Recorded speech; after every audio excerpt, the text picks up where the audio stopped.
Hello everyone, welcome to জ্ঞান সিন্ধু।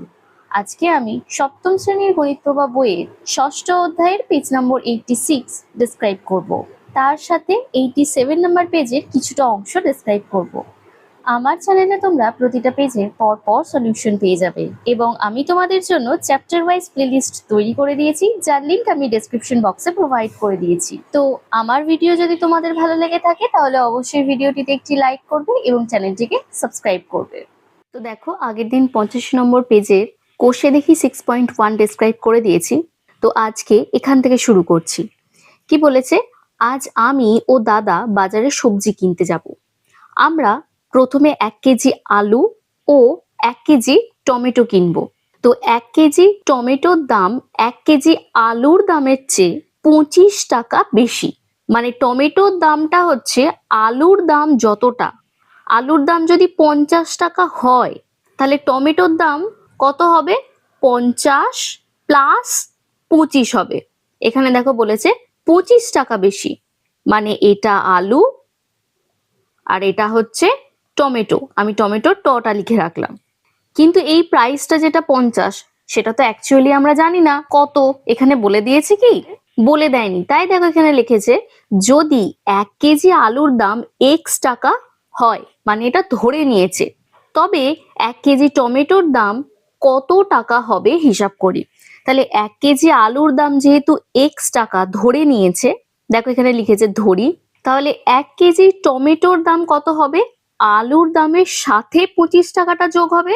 যেমন দেখো এখানে আলুর দাম 50 নিয়েছিলাম, তাহলে টমেটোর দাম 50 প্লাস 25 করেছি। তাহলে এই জায়গায় 50-এর জায়গায় যদি আমি x ধরি, তাহলে এটা কি হবে? x প্লাস 25 হবে, তাই নয় কি? সেই জিনিসটাই দেখো এই জায়গাটাতে লিখেছে। তাহলে আমাদের 1 কেজি আলু ও 1 কেজি টমেটো কিনতে মোট খরচ হবে কত? না, প্রথমে আলুর দামটা লিখবো। মোট মানে কি? যোগ করতে হয়। তাই দেখো আলুর দামটা লিখেছে আর তারপর দেখো টমেটোর দামটা লিখেছি। এই দুটোকে যোগ করে দিলেই আমাদের মোট কত টাকা লেগেছে বা কত টাকা খরচ হয়েছে সেটা কিন্তু পেয়ে যাব। তো এই ক্ষেত্রে সমীকরণটা কি দাঁড়িয়েছে? x প্লাস ব্র্যাকেটের মধ্যে কি হচ্ছে? x প্লাস 25, ঠিক এই জিনিসটা হচ্ছে। তাহলে এটা পরের লাইনে তুমি কি লিখবে? x লিখবে। আর এখানে কিছু x এর সামনে নেই, মানে ব্র্যাকেটের ভেতরে x এর সামনে কিছু নেই, মানে প্লাস আছে।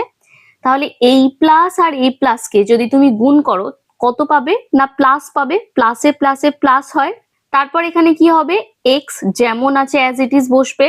তারপর আবার দেখো এই প্লাস আর এই প্লাস, তাহলে এটা কি হবে? প্লাসে প্লাসে আবার প্লাস হবে। আমি লিখলাম প্লাস আর তারপর 25 লেখা আছে যেহেতু এখানে লিখে দিলাম 25। এই জিনিসটাই দেখো এই জায়গাতে কিন্তু লেখা আছে। এখন বলছে x প্লাস x প্লাস 25 কে কিভাবে যোগ করব।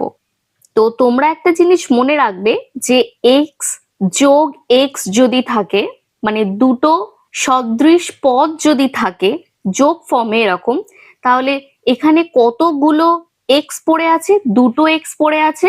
তাহলে এখানে আমি লিখবো 2x। যদি যোগ ফর্মে থাকে তাহলে আমরা সামনে লিখবো। আর যদি x গুণ x লেখা থাকে, দেখো এখানেও দুটো x আছে, কিন্তু দুটো x এর মাঝে কি চিহ্ন আছে? গুণ চিহ্ন আছে। তাহলে তুমি কি করবে? x এর মাথায় 2 লিখবে। যদি গুণ থাকে মাথার উপর চাপাতে হবে, আর যদি যোগ থাকে তাহলে সামনে লিখতে হবে। তাহলে এই ক্ষেত্রে তুমি এখানে দুটো x যোগ ফর্মে আছে, মানে কি লিখবে? 2x লিখবে প্লাস 25 যেমন আছে অ্যাজ ইট ইজ লিখে দেবে। এবার এই সহজ জিনিসটাই তোমাদের একটু অন্যরকম করে এখানে বলেছে, সেটা আমি একটু ডেসক্রাইব করে দিচ্ছি। বলছে দুটি x যোগ করে 2x পাবো। তো এই যে দুটো x যোগ করে 2x পাবো, আমরা পেয়েওছি। তো x প্লাস x সেটাই দেখো এখানে 2x বার করেছে, কিন্তু এখানে আরেকটু ভেঙে করেছে। এখানে x শুধু চল আছে, মানে x এর সাথে একটা 1 গুণ ফর্মে আছে। এই পরবর্তী x যেটা রয়েছে সেটার সাথেও দেখো কিছু নেই, মানে একটা 1 কিন্তু গুণ ফর্মে রয়েছে। এখন এই গোটাটা থেকে x কমন নিচ্ছে, মানে এই গোটাটা থেকে x কমন নেওয়া হচ্ছে আর এই গোটাটা থেকে x কমন নেওয়া হচ্ছে। তাহলে প্রথম ক্ষেত্রে কি পড়ে থাকছে? একটা 1 পড়ে থাকছে, আর দ্বিতীয় ক্ষেত্রেও একটা 1 পড়ে থাকছে। দেখো এক্সটাকে কমন নিয়ে নিয়েছে এবং এখানে একটা 1 আর এখানে একটা 1 কিন্তু পড়ে আছে। আর 1 আর 1 এর যোগ করলে কত হয়? 2 হয়, সেই 2টা বসিয়েছে। আর এইখানে যে এক্সট্রা ছিল সেই এক্সট্রা কিন্তু এখানে বসিয়ে দিয়েছে। তোমরা এত কমপ্লিকেটেড করে জিনিসটা দেখবে না, তোমরা খালি দেখে নেবে এক্সট্রা যোগ ফর্মে আছে না এক্স গুলো গুণ ফর্মে আছে। যদি যোগ ফর্মে থাকে তাহলে আমরা সামনে বসিয়ে দেব। তো এখানে দেখো লিখেছে তাই এক্স প্লাস এক্স প্লাস 25 এত টাকা মানে হচ্ছে 2x প্লাস 25 এত টাকা। তো সুতরাং 1 কেজি আলু ও 1 কেজি টমেটো কিনতে মোট খরচ পড়বে 2x প্লাস 25। এখন এই দুটো কেন যোগ হলো না? কারণ এই ক্ষেত্রে দেখো 2 এর সাথে একটা চল রয়েছে আর এই ক্ষেত্রে দেখো পুরোটাই কিন্তু ধ্রুবক রয়েছে। তো তোমরা কি করবে? সদৃশ যে চলগুলো থাকবে সেইগুলোকেই তোমাদের যোগ করতে তোমরা পারবে। মানে এই ক্ষেত্রে x প্লাস 25 ছিল, এই ক্ষেত্রে সদৃশ চল হচ্ছে এইটার সাথে এইটা। যদি এটা থাকতো 2x প্লাস x থাকতো আর প্লাস ধরো 25, কথার কথা বলছি, তো সেই ক্ষেত্রে তোমরা এই দুটোকে কিন্তু যোগ করতে পারতে। তাহলে এখানে হচ্ছে 2 আর এখানে হচ্ছে 1, তার মানে এটা হতো 3x প্লাস 25। মানে আমরা সদৃশ চলগুলোকে যোগ করব। আর এখানে যেহেতু ধ্রুবক রয়েছে, যদি আমরা এখানে পাশে আরেকটা ধ্রুবক দেখতাম তাহলে সেই ধ্রুবকটাকে কিন্তু এর সাথে যোগ করে দিতাম। দেখো ব্যাপারটা ক্লিয়ার হয়েছে কিনা। তাহলে চলো এবার চলে যাই নাম্বার 8-এ। নাম্বার 8-এ কি দিয়েছে? 1 কিগ্রা গাজরও কিনবো, কিন্তু 1 কিগ্রা গাজরের দাম 1 কিগ্রা আলুর দামের চেয়ে 30 টাকা বেশি। এখন আমরা আলুর দাম কত ধরেছিলাম? আলুর দাম ধরেছিলাম x টাকা। তাহলে গাজরের দাম কত হবে? x প্লাস 30 হবে, কারণ 30 টাকা বেশি বলেছে। এখন বলছে তবে মোট কত টাকা খরচ হবে হিসাব করি। তাহলে 1 কিগ্রা আলুর দাম x টাকা, 1 কিগ্রা গাজরের দাম কত হবে? না x প্লাস কি হবে? না 30 হবে, এক্ষুনি বললাম। সেই ক্ষেত্রে 1 কিগ্রা আলু, 1 কিগ্রা টমেটো ও 1 কিগ্রা গাজর কিনতে কত টাকা খরচ হবে?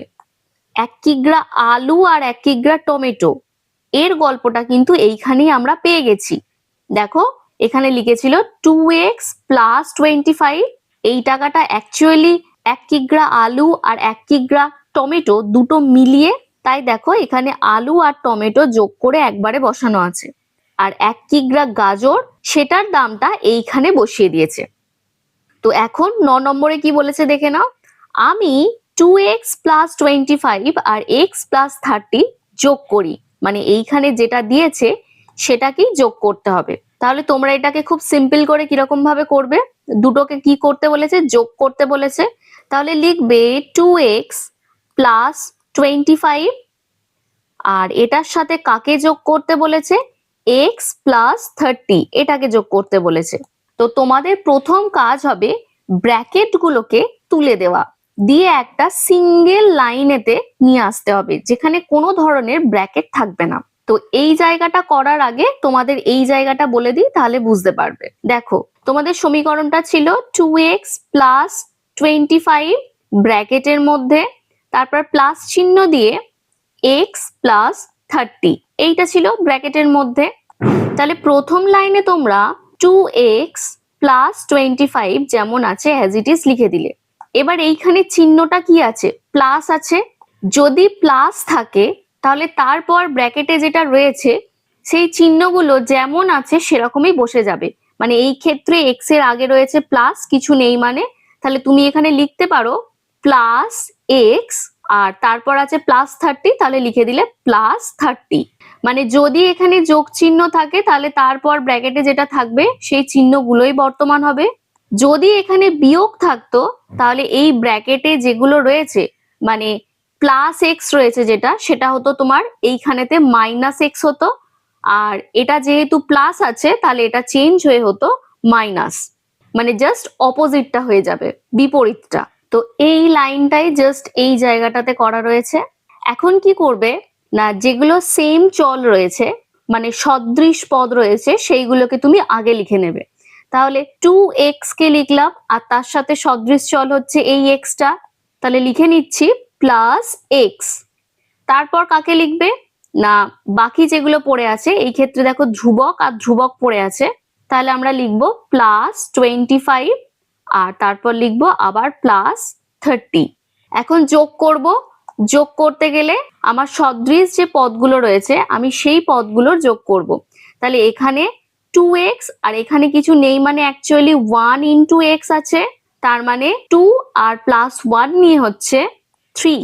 তাহলে এখানে হচ্ছে 3x প্লাস এখানে দেখো 25-এর সাথে 30 যোগ হয়ে যাবে, তাহলে কত দাঁড়াচ্ছে না 55 হচ্ছে। তাহলে আলটিমেটলি কত হলো 3x প্লাস 55। দেখো এখানে 3x প্লাস 55 করেছে। এখন এই যে লাইনটা আছে এই লাইনটাই দেখো এখানেতে প্রথমে এটাকে ফার্স্ট ব্র্যাকেটের মধ্যে দিয়ে দিয়েছে এইটা, আর তারপরে যেটা রয়েছে সবগুলো যেহেতু এখানে প্লাস আর প্লাস আছে তাই এটাকেও দেখো একটা ফার্স্ট ব্র্যাকেটের মধ্যে দিয়ে দিয়েছি। এই জিনিসটাকে জাস্ট ভেঙে লিখেছে, আর কিছু নেই। তো তোমাদের এইখানে আর একটা সেই বর্ণনাটা জাস্ট আমি হালকা করে বলে দিচ্ছি। এখানে তোমরা পেয়েছিলে না 2x প্লাস এক্স, দেখো এখানে 2x প্লাস এক্স লিখেছে, তার মানে তো 2 into x plus 1 into x. তাহলে এই ক্ষেত্রেও তুমি যদি এক্স গুলোকে কমন নিয়ে নাও, এখানে এক্সটাকে কমন নিয়ে নিয়েছে যার জন্য কি পড়ে আছে 2 আর 1 ব্র্যাকেটের মধ্যে পড়ে আছে। তাহলে 2 আর 1 যদি একসাথে যোগ সেটা হবে 3, তাহলে 3 আর x যেটা কমন নেওয়া হয়েছিল সেটা পড়ে আছে, তাহলে 3 ইন্টু এক্স মানে কত 3x, সেটাই লিখেছে। আর এই ক্ষেত্রে দেখো x বর্জিত পদ মানে যে ধ্রুবক দুটো ছিল 25 আর 30 সেই দুটোকে দেখো যোগ করতে বলছে, তাহলে এই দুটো যোগ করলে কত হবে না 55 হবে। তাহলে এই ক্ষেত্রে লাস্টে অ্যান্সারটা কত বেরোচ্ছে, সেই ক্ষেত্রে আমাদের 3x প্লাস 55 টাকা নিয়ে বাজারে যেতে হবে।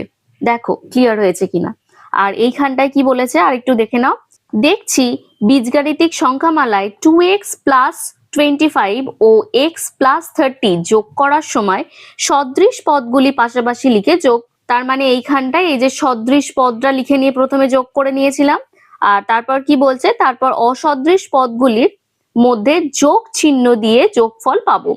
মানে এই ক্ষেত্রে এইটা সদৃশ পদ হয়েছে তো যোগ করে এইখানে লেখা হয়েছে, আর এইখানে যে ধ্রুবকটা রয়েছে তার মাঝখানে দেখো যোগ চিহ্নই করে রাখা আছে, এই যে এইখানে যোগ চিহ্নটাই করে রাখা আছে। এই যোগটা কিন্তু আর ফার্দার আমরা করব না।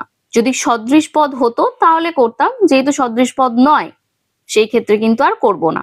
তো দেখো ক্লিয়ার হয়েছে কিনা। তো পরের দিন আমি নাম্বার 10 থেকে আলোচনা করে দেব। তো তোমাদের যদি কোনো ধরনের ডাউট থেকে থাকে তোমরা আমাকে কমেন্ট সেকশনে জিজ্ঞাসা করে নিতে পারো, আর তোমাদের যদি কোনো ভিডিও রিকোয়ারমেন্ট থাকে তাহলে তোমরা আমাকে কমেন্ট সেকশনে জানাতে পারো। আমি আপকামিং ভিডিওর মধ্যে সেগুলো আপলোড করার চেষ্টা করব। তো আজকের জন্য এইটুকুই, দেখা হচ্ছে নেক্সট ক্লাসে।